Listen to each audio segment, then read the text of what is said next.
नमस्कार. आज आपण एका महत्वाच्या एका स्रोताचा सखोल विचार करणार आहोत. आपल्याकडे आहे नोटबुक LM टेस्टिंग PDF आणि यात उलगडली आहे 12व्या शतकातले संत राखा कुंभार यांची एक विलक्षण कहाणी. हो, राखा कुंभार. राखा कुंभार नावाप्रमाणेच मातीची भांडी बनवणारे, पण त्यांची खरी ओळख काय तर पांडुरंगावरची त्यांची एक अढळ भक्ती. त्यांचं आयुष्य, त्यांचं काम सगळंच म्हणजे विठ्ठलमय होतं असं म्हणतात. तर या कथेतून आपण फक्त एका व्यक्तीचा प्रवास नाही बघणार, बरोबर. तर भक्ती, करुणा आणि श्रद्धेच्या परीक्षेचे क्षण पण अनुभवणार आहोत. अगदी बरोबर. आणि ही फक्त एका भक्ताची गोष्ट नाहीये. यात आपल्याला म्हणजे त्या काळातले सामाजिक संदर्भ दिसतात.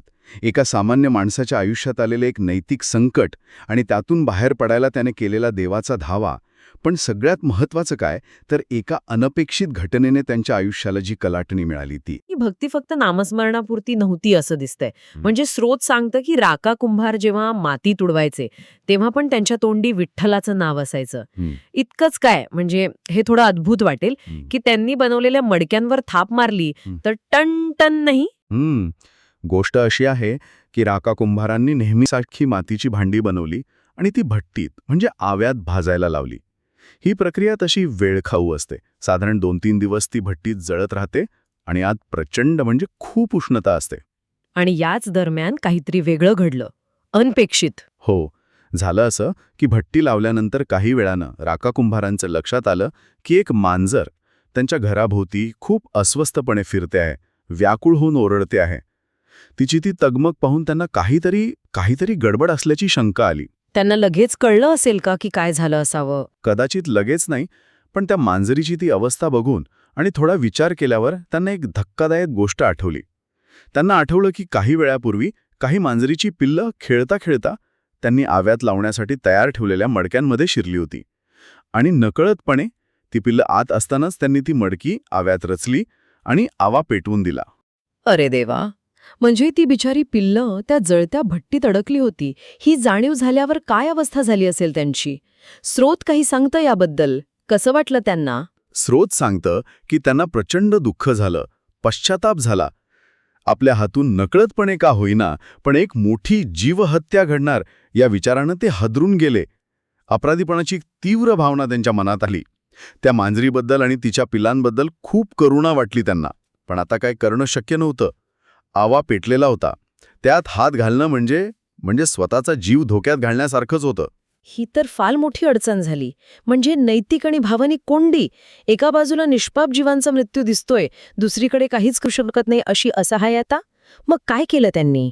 अशा वेळेला म्हणजे जेव्हा आपले सगळे प्रयत्न संपतात तेव्हा भक्ताला आठवतो तो त्याचा देव. राका कुंभारांनी तेच केलं. त्यांनी अत्यंत आर्ततेनं आपल्या लाडक्या पांडुरंगाला आवाज दिला, त्याला साकडं घातलं, त्या पिलांना वाचव, त्यांचं रक्षण कर अशी प्रार्थना केली. पण हे साकडं घालताना त्यांनी एक मोठी अट घातली होती, बरोबर? स्रोत काय म्हणतो त्याबद्दल? हो, ही फक्त मदतीची मागणी नव्हती. राका कुंभारांनी देवाला एक वचन दिलं. त्यांनी नवस केला की जर देवानं त्या पिलांना जीवनदान दिलं तर ते स्वतः आपलं हे सांसारिक भौतिक जीवन सोडून देतील. ते सगळं सोडून जंगलात जाऊन एकदम साधं विरक्त जीवन जगतील. बापरे, हा खूप मोठा निर्णय होता. म्हणजे फक्त पिलांचे प्राण वाचावेत म्हणून स्वतःच्या आयुष्याचा, घरादाराचा, कामाचा त्याग. स्रोत या नवसाकडे कसं पाहतं? हा फक्त भावनेच्या भरात घेतलेला निर्णय होता की त्यामागे काही खोल विचार होता? नाही, स्रोत याला केवळ भावनिक उद्रेक म्हणून नाही पाहत.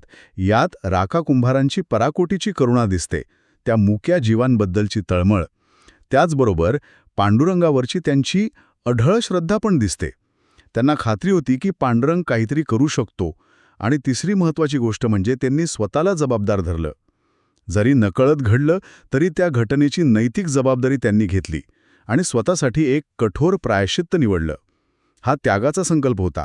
एका जीवाच्या बदल्यात स्वतःचं सगळं देण्याची तयारी. म्हणजे करुणा, श्रद्धा आणि जबाबदारीची जाणीव या सगळ्यातून हा नवस आला होता. ती गोष्ट किती गंभीर होती हे कळतं यातून.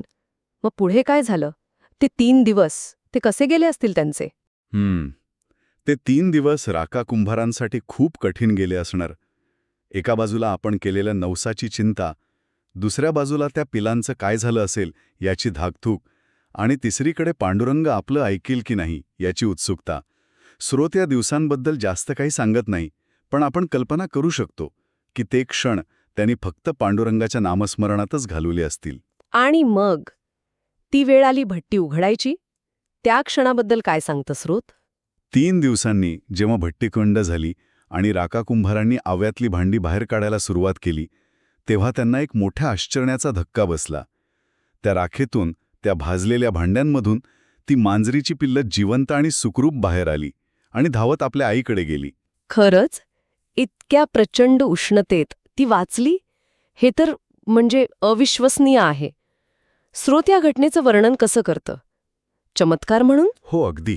स्त्रोत याला स्पष्टपणे पांडुरंगाचा चमत्कार आणि राका कुंभारांच्या भक्तीची प्रचिती असं म्हणतं. वैज्ञानिक दृष्टीनं हे अतर्क वाटू शकतं, पण कथेच्या आणि श्रद्धेच्या पातळीवर हा देवाच्या करुणेचा आणि भक्ताच्या प्रार्थनेच्या शक्तीचा पुरावा मानला जातो. त्या पिलांचं वाचणं हे राका कुंभारांच्या नवसाचं फळ होतं, असं स्त्रोत म्हणतं. या घटनेचा राका कुंभारांवर काय परिणाम झाला? त्यांना नक्कीच खूप आनंद झाला असेल, पण त्यांनी केलेल्या नवसाचं काय? त्यांना आनंद तर झालाच, पण त्याहून जास्त कृतज्ञतेची भावना त्यांच्या मनात आली. देवाने आपलं साकडं ऐकलं, त्या मुक्या जीवांना वाचवलं, याबद्दल त्यांना पांडुरंगाविषयी अतीव प्रेम आणि आदर वाटला. पण त्याचबरोबर त्यांनी दिलेलं वचन पण आठवत होतं. आणि त्यांनी ते पाळलं, म्हणजे खरंच सांसारिक जीवनाचा त्याग केला? हो, स्रोत स्पष्टपणे सांगतं की राका कुंभारांनी क्षणभरही विचार नाही केला. जसं वचन दिलं होतं त्याप्रमाणे त्यांनी आपल्या घरादाराचा, व्यवसायाचा, सगळ्या भौतिक सुखांचा त्याग केला आणि ते जंगलात निघून गेले. तिथे त्यांनी अत्यंत साधं, विरक्त जीवन स्वीकारलं. हे खूप महत्वाचं आहे, कारण अनेकदा लोक नवस बोलतात, पण संकट टळल्यावर विसरून जातात. पण राका कुंभारांनी तसं नाही केलं. स्रोत त्यांच्या या कृतीबद्दल काय म्हणतं? या त्यागामागे काय भावना होती? स्रोत याला राका कुंभारांच्या सत्यवचनीपणाचं आणि दृढनिश्चयाचं प्रतीक मानतं. त्यांच्यासाठी दिलेलं वचन मोडणं हे शक्यच नव्हतं. पण त्याहूनही महत्त्वाचं म्हणजे हा त्याग त्यांना शिक्षा वाटला नसावा कदाचित. कदाचित त्या चमत्काराच्या अनुभवानंतर त्यांना सांसारिक जीवनाची जी काही क्षणभंगुरता आहे आणि पांडुरंगाच्या भक्तीतला जो आनंद आहे, तो अधिक स्पष्टपणे जाणवला असेल. त्यामुळे हा त्याग म्हणजे शिक्षा नव्हती, तर एका उच्च आध्यात्मिक जीवनाची निवड होती. त्यांना कदाचित भौतिक जीवनातून मुक्ती मिळाल्याचा आनंद झाला असेल. अच्छा, म्हणजे हा त्याग एका अर्थानं त्यांच्यासाठी मुक्तीचा मार्ग ठरला. ही कथा इथे संपते का? त्यांच्या पुढच्या आयुष्याबद्दल स्रोत काही सांगतं? स्रोत त्यांच्या पुढच्या आयुष्याच्या तपशिलात जात नाही, पण त्यांच्या या त्यागामुळे आणि भक्तीमुळे ते संत म्हणून ओळखले जाऊ लागले एवढं नक्की सूचित करतं. त्यांची ही कथा पिढ्यानपिढ्या सांगितली जाते, जी त्यांच्या भक्तीचं आणि चारित्र्याचं महत्त्व दाखवून देते. तर आपण राका कुंभारांच्या या कथेचा आढावा घेतला. त्यांची विठ्ठलावरची ती उत्कट भक्ती, त्यांच्या कामात पण दिसणारा विठ्ठल, मांजरीच्या पिलांमुळे आलेलं ते अनपेक्षित संकट, त्यातून निर्माण झालेली करुणा आणि अपराधीपणाची भावना, त्यांनी केलेला तो कठोर नवस, पांडुरंगाच्या कृपेनं पिलांचं वाचण्याचा तो चमत्कार आणि शेवटी दिलेल्या वचनाचं पालन करत केलेला सर्वस्वाचा त्याग. एका सामान्य कुंभाराच्या आयुष्यातली ही असामान्य घटना बरंच काही सांगून जाते. नक्कीच. ही कथा अनेक पातळ्यांवर विचार करायला लावते. पहिली गोष्ट म्हणजे श्रद्धा आणि भक्तीचं सामर्थ्य.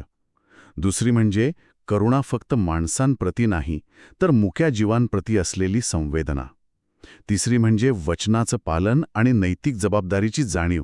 आणि चौथी, जी कदाचित सगळ्यात महत्त्वाची आहे, ती म्हणजे आंतरिक परिवर्तन. एका घटनेनं रागा कुंभारांचं आयुष्य पूर्णपणे बदलून टाकलं. बरोबर. ही केवळ एका चमत्काराची गोष्ट नाही, तर त्या चमत्काराला प्रतिसाद म्हणून एका व्यक्तीनं घेतलेल्या मोठ्या निर्णयाची आणि त्यातून साधलेल्या आध्यात्मिक उंचीची ही कहाणी आहे. स्रोत या कथेतून हेच सांगू पाहत असावं. हो, आणि व्यापक संदर्भात पाहिलं तर ही कथा त्यागातून मिळणाऱ्या एका वेगळ्या प्रकारच्या समाधानाकडे बोट दाखवते.